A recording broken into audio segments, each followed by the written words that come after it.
I'm only doing this because I had to set the record straight. The record that I'm talking about, I will talk about that later. See, last season, I did the Terminator franchise. It was fun and sad at the same time. More sad because Terminator has fallen into utter garbage due to incompetence over the last 30-something years. Okay, maybe less than that. 25. Okay, maybe less than that. 20 almost. But this franchise, RoboCop, it's different. It didn't fall into incompetent garbage due to utter garbage with mob politics. No, this Cyborg franchise ate itself because of other reasons. RoboCop 1987 was better as a standalone film, but who am I kidding? It's the 80s, and money had to be made. So, we got the RoboCop franchise. Roll credits.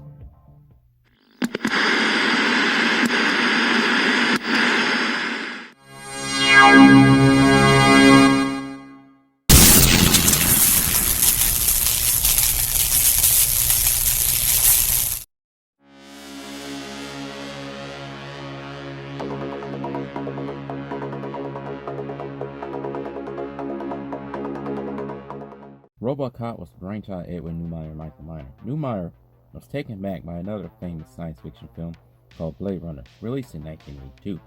Neumeier wanted to know what the film was about. He got his answer: a cop hunting down Cyborg.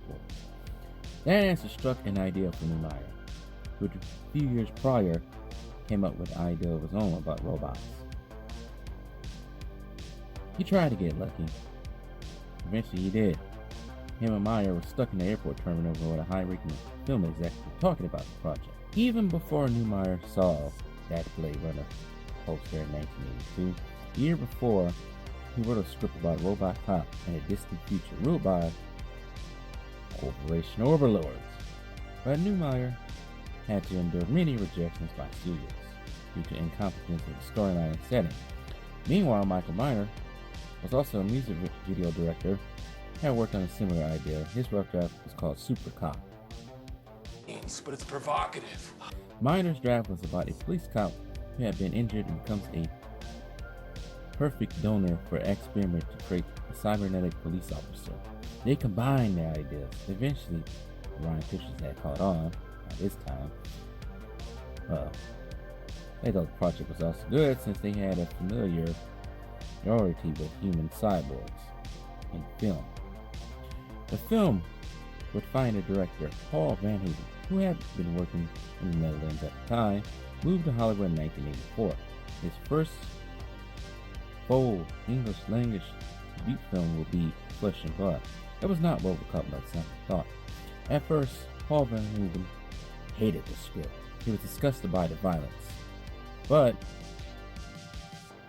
he read the script again, and his mind changed. But before Van Houten came around, Repo Man director Alex Cox was offered the role of directing. Also, Kenneth Johnson, creator of the TV series The Bionic Woman and the Incredible Hulk, turned it down too. Mainly because of the nature of the script. Johnson found it mean-spirited, ugly, and ultra-violent. For casting, the Arnold Rutger Hauer and Michael Ironside was favored to play RoboCop. With Arnold, he was already Terminator and already enjoying that film. Plus, each man, large frame, would not fit in that cumbersome RoboCop suit. So, instead, Van Houten would pick 39-year-old Peter Weller. He can fit in the suit better than the previously mentioned. For the role of Ann Lewis, RoboCop's partner, originally Stephanie Zimbalist was casted. But there was one issue. Remington Steele was supposed to be canceled, but lasted another season. Due to contracts with NBC, Zimbalist could not get out of it, so she had to give up the role. And it was the same reason why Pierce Brosnan would not be James Bond until 1995. He was the biggest candidate after the previous Bond had retired, and Roger Moore. Instead, they picked Timothy Dalton. But enough about Bond. We'll talk about Bond maybe sometime in the future. Instead of Zimbalist, Nancy Allen will become Ann Lewis. For the film's villains, the senior president of OCCP, Dick Jones, will be played by senior president of OCCP, Dick Jones, will be played by Ronnie Cox. who was always playing a nice guy. For Clarence Bowdigger, the ex-Seventies guy star Kurtwood Smith was picked. Right out, the rest of the cast will be Donald Harry as the old man, McGear Fuhrer. Filming took place in Dallas, even though the film took place in Detroit. The steel mill scenes were filmed at the Wheeling Pittsburgh Steel Mill in Pittsburgh. Filming began on August 6, 1986, wrapping up on November 8, 1986. The films depicting Murphy's death will not be filmed until 1987. Peter Weller, he has some work to do with this whole RoboCop thing. He had extensive training in preparation to get into that suit. Padded suit, in fact. It was hot. He almost lost like 3 pounds per day trying to be in that suit because it was so hot in that Texas heat. Plus, he had a hard time moving in it because it was so hot. Eventually, they would have to build a fan into the suit to cool him down. Now, the filming to RoboCop fell behind. Director Monte Hellman acted as second unit director after Van Hooven fell behind.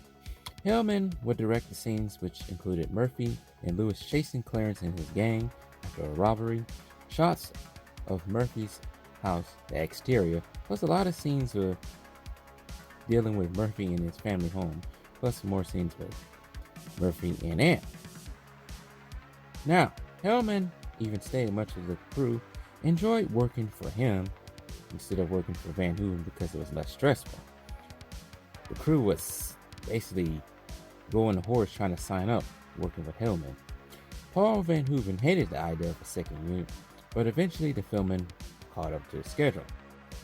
For the design of RoboCop, famous special makeup artist creator Rob Bottin, known for his work on The Fog and Thing and Total Recall, was given the task of designing the suit. He was allowed a budget of $1 million, the most expensive item on set.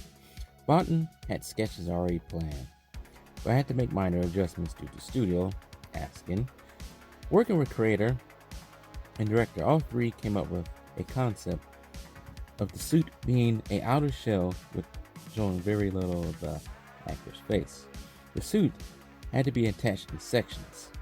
With 10 months of preparation, the suit was completed based on Peter Weller and Bottin's 6-foot clay model cast. Originally, the suit was to be blue, but grayish to look more metallic and provide less of a glare on camera while editing and filming. Weller had to hire Monte Yakin, the head of movement department at Juilliard, to help him with his movements. The two agreed at first that RoboCop should move like a snake and fast, but due to the bulkiness and cumbersome of the suit, that didn't happen. He would have to slow down his movements, which was actually a little bit better and more realistic. RoboCop was to have a Desert Eagle, but that was deemed too small. So a heavily modified gun by Roy Williams, a Beretta 93R, was picked instead. The gun's holster was a standalone piece, and off-screen technicians had to pull strings basically on cue to open up whenever RoboCop you had to use this gun. For the visual effects on ED-209 models, they were designed by Craig Hayes and animated by Jurassic Park visual effects animator Phil Tippett. For the music, Basil Pedarius composed most of the film using synthetic and orchestral music created in Man vs. Man theme. Funny, for the trailer of RoboCop, the theme of Terminator was used. Well, both of them was distributed by Orion Pictures. RoboCop was to have an X rating due to the violence and gore, but Van Hooven had to reduce the blood and gore. ED-209's shooting of Kenny in the boardroom, the execution of Murphy, which was very graphic, and he also made the film humorous with the commercials within the film. On July 17, 1987, RoboCop was released, earning $8 million on opening weekend, holding the number one spot for 2 weeks, edging out Full Metal Jacket and Superman 5. It earned a 90% on Rotten Tomatoes, with some critics praised the movie, praised Weller for his performance, dealing with all he had to deal with the prosthetics in the suit itself, but some hated it, saying women are reduced to mute and incidental characters are banished altogether. Now take a guess on who said that or what type of woman said that. The film would win an Academy Award for Best Sound Editing Effects and was also nominated for Best Film Editing Sound in 1988 Academy Awards. RoboCop will go down as the 14th greatest action film of all time, according to Entertainment Weekly in 2007. Plus, the film will receive a full coloring, get famous, and go into pop culture forever. But RoboCop, it didn't stop there. Oh no, this is Hollywood, baby. Money has to be made. And plus, I got good ratings and good reviews, so hey, what do you think Hollywood was gonna do? In 1989, RoboCop 2 began filming in Houston, Texas. This time around, there will be some changes to the crew. Paul Van Hooven did not return to direct the sequel, for he was directing another science fiction film, Total Recall.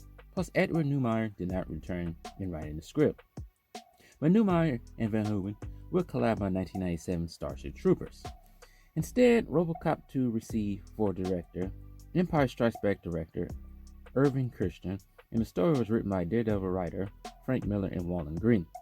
Kershner picked Houston mainly for downtown Houston's calmness. Much of the cast did return from the first one. There was a change in composer with Leonard Roslin, who didn't use any of Poderia's themes. There was also drama behind the scenes. Nancy Allen and Irving Kershner did not like each other and did not get along. Nancy Allen called working for Kershner torture, and he also got rid of half of the script that was changed, and Nancy Allen didn't like that. In addition, Peter Weller said that the script didn't have a third act, didn't have a soul, but regardless, Weller did enjoy filming RoboCop 2, regardless of not having a soul or having any sort of type of deeper meaning. On June 22nd, like the previous film, Orion Pictures released RoboCop 2, earning $45.7 million at the box office against a $25 million budget. Rotten Tomatoes gave it a 30%. The critics, they were mixed in this case. They did praise the work of Phil Tippett and Rob Bottin for their special effects, but that was pretty much it. The biggest complaint of the film, there wasn't enough focus on RoboCop and his whole human robotic journey, or any focus on him and Lewis. They really focused more on the villain, Kane, played by Tom Newman. Well, I would say this. The film was famous for predicting the bankruptcy of Detroit. The bankruptcy of Detroit wouldn't happen until 2013, 23 years later. Even with the less than stellar sequel, I enjoyed it for the most part. But hear me out. RoboCop, the original one, was better. I said a couple months ago that I enjoyed RoboCop 2 more than the original. And some people came after me for that. But the thoughts have changed a little after watching the original again, and also after watching the remake. Unfortunately, there was RoboCop 3. This time, Peter Weller did not return, but Nancy Allen did. Instead, we got Robert Burke, who took over the role. Fred Delker, who directed the film. Frank Miller did write the script for this film, but it was only used in pieces. And this will be the last time he actually worked in Hollywood, saying that the directors had way too much power over the script, which probably might be true. Anyways, RoboCop 3 was released in the fall of 1993. Most second sequels die in the fall. RoboCop 3 died in the fall. Once again, Frank Miller's script was rejected, and I think he went back to writing comic books. Not bad. RoboCop 3 went wrong when they added children doing more stuff than what they needed to do. When you add children doing stuff more than what they need to do, the movie tends to fail, unless you're Jurassic Park and The Lost World. What the heck am I kidding? Kids do way too much stuff in Jurassic Park films anyways.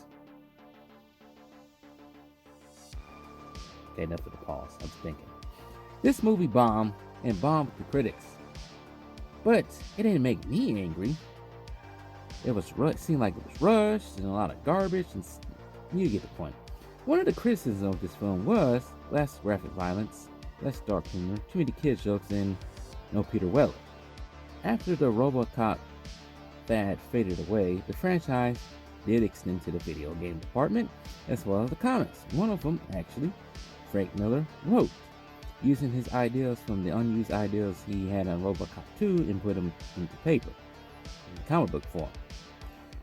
The franchise did receive a couple of TV shows, live action and animated. You had the RoboCop animated show in 1998, and 10 years later you had the RoboCop Afro Commando that started in 1998 and lasted until 1999. Now the live action shows, RoboCop in 1994 starred Richard Eden. Let's say it didn't pick up with any of the stuff that was used in the original films. And it only lasted for one season. So pretty much what I'm saying, ignored everything of the sequels and the original movie a little bit. RoboCop Prime Directives, it was a spin-off divided into 4 feature-length parts called Dark Justice, Meltdown, Resurrection, and Crash and Burn. So basically it was a miniseries that began January 4th, 2001 and lasted later that month on January 26, 2001.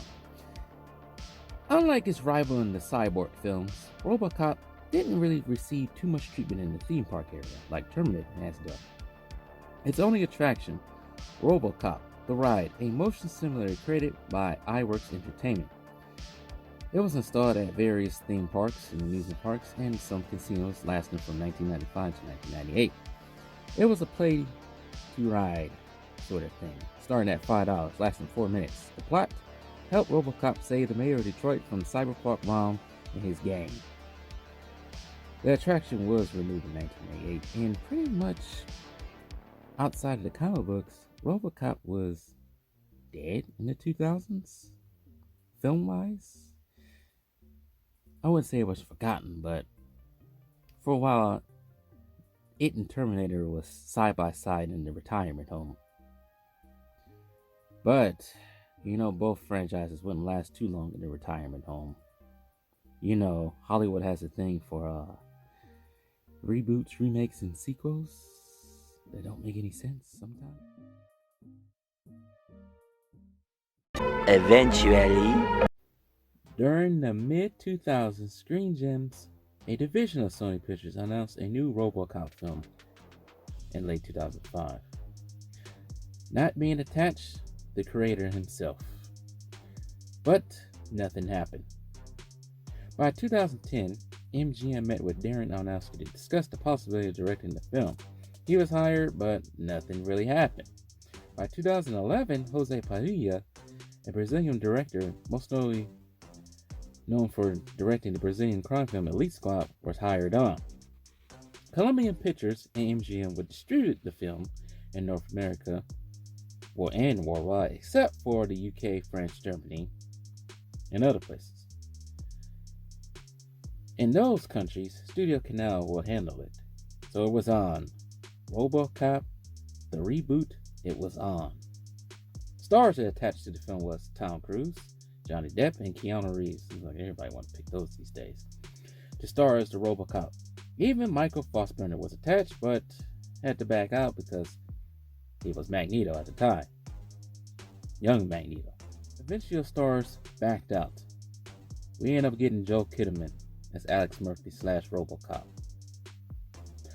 Round out the rest of the cast was Gary Oldman as Dr. Denton Norton, Samuel L. Jackson as Pat Novak, Abby Cornish as Alex's wife, Michael Keaton as the villain CEO of Omnicorp, Raymond Sellers, and Michael K. Williams as Jack Lewis, Murphy's partner.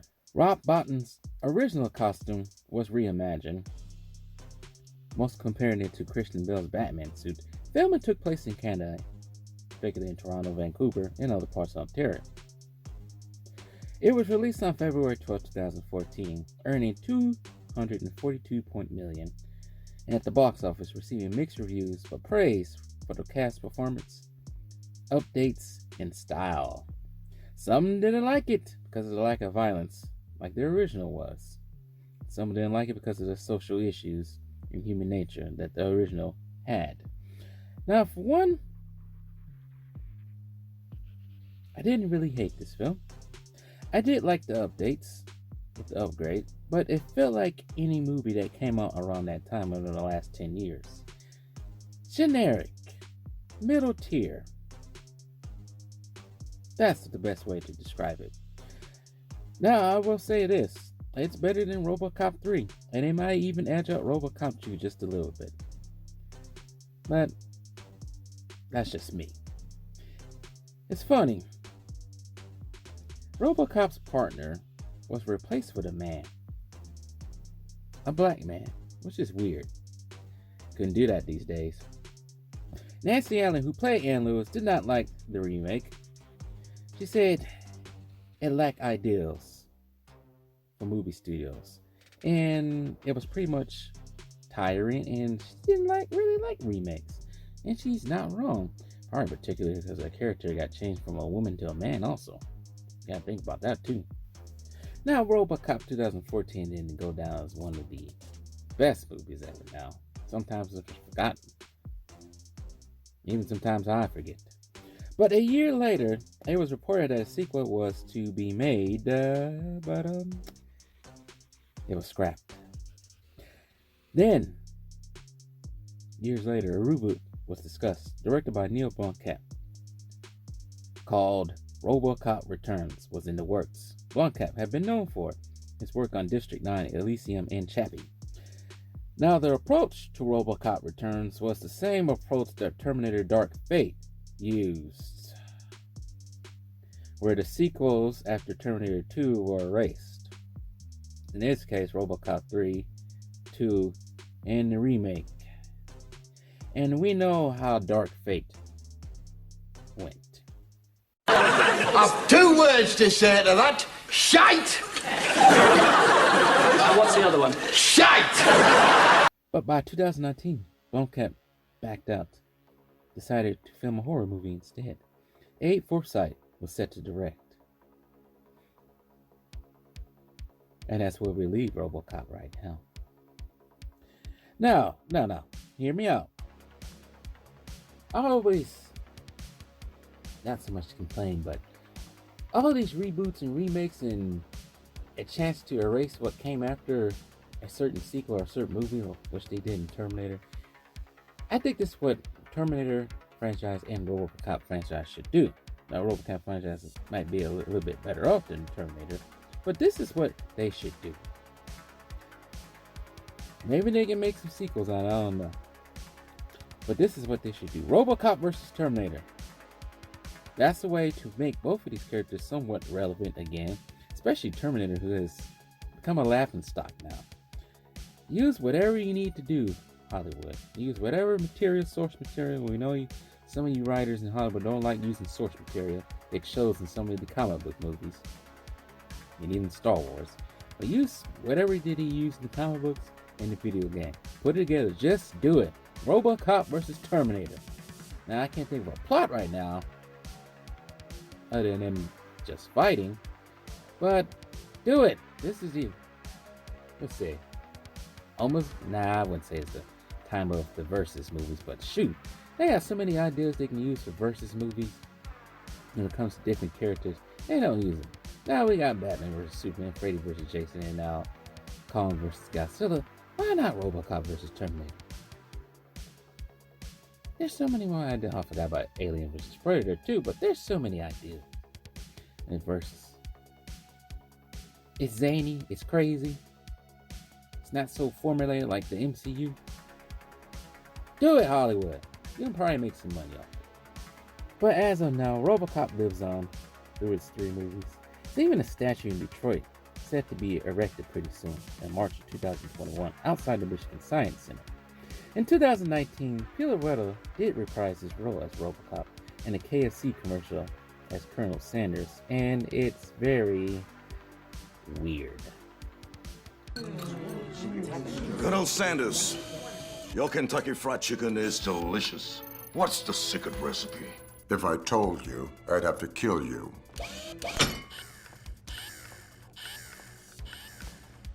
Ha ha ha ha. Ha ha ha.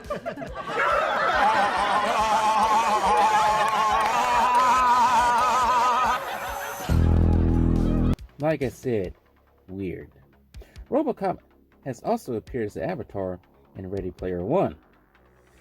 Then it's the Mortal Kombat 11 in a DLC called Aftermath, where you can use RoboCop, and you can use the Terminator too. Hey, but I will have to say this: RoboCop. Now, I wasn't a big fan of RoboCop growing up. I didn't start watching the movie until later on. I have to say, RoboCop 1 is legendary. They made a story, and a good story. Now, RoboCop 2, I still like, but RoboCop 3, we're not discuss. But I'm really banking on that RoboCop with this Terminator. Hollywood needs to do it. As far as RoboCop as a franchise, I would say it's much better off than what Terminator has become lately. But overall, I say it's a good, jolly franchise. And it's enjoyable. And I think, just like Terminator, will live on in pop culture forever. I'd buy that for $1.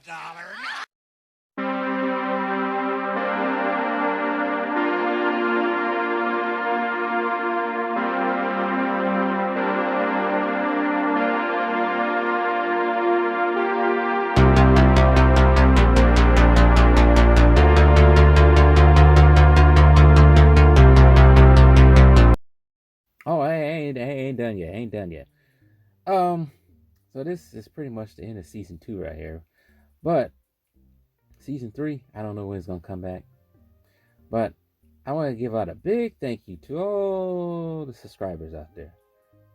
I'd like to give a big shout out to all of them for making this channel even more possible.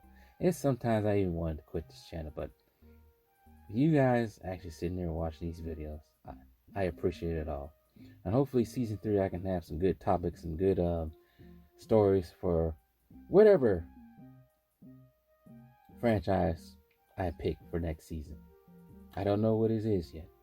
I tried to pick them accordingly to when a certain franchise is releasing another not so much of adaptation, but another installment. But originally it was supposed to be James Bond. I don't know how I was going to do James Bond. I think I might just did it with Daniel Craig's James Bond, but we'll see how that goes, because that has been pushed back.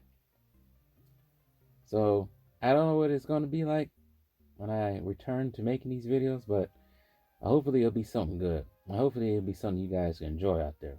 With all that being said, once again, I thank all my subscribers and even viewers who haven't subscribed yet. But if you haven't subscribed, it's the first time watching my video, you better subscribe. What the heck are you doing? With all that being said, once again, thank you. And Godspeed.